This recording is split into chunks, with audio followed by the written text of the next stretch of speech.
The scripture, John 15, says, "I am the true vine, and my Father is the husbandman. I am the vine, ye are the branches. He that abideth in me, and I in him, the same bringeth forth much fruit. For without me you can do nothing." That is the slogan for our stewardship campaign this year.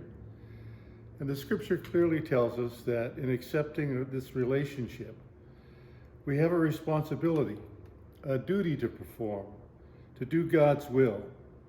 We are to be the vehicle by which God's purposes are to be accomplished. We are to bear God's fruit.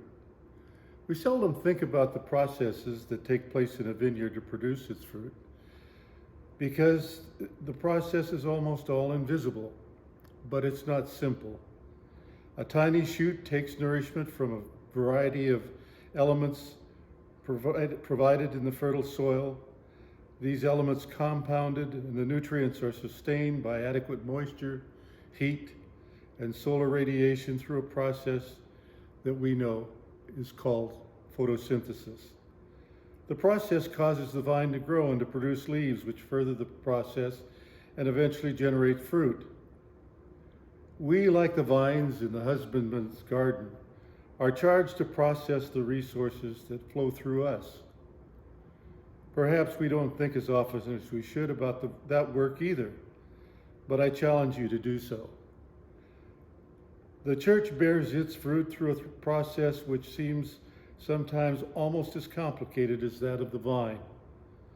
The basic nutrients are leadership, motivation, enthusiasm, energy, love, sacrifice, and of course, sufficient resources.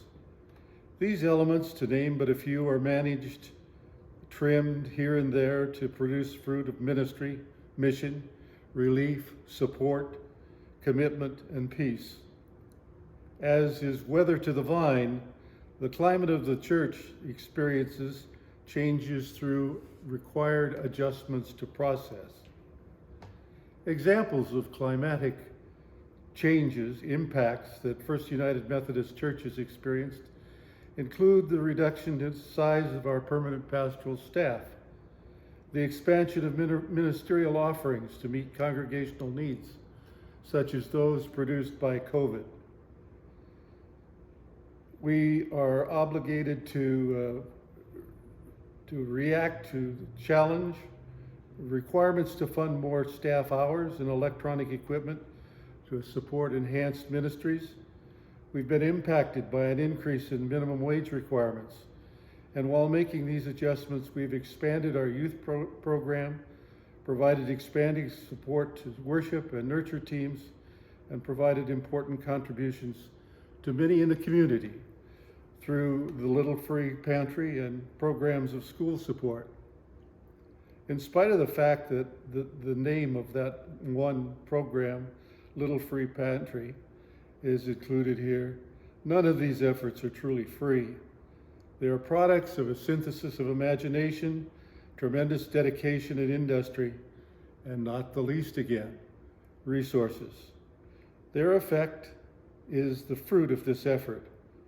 As you survey your stewardship during this season of commitment, please intentionally review your desire to be a branch that brings forth much fruit. Watch your mail, and when you receive the promised pledge card, please complete it at your earliest convenience and return it promptly. The effort has never been more important than it is now. We appreciate your service. Thank you.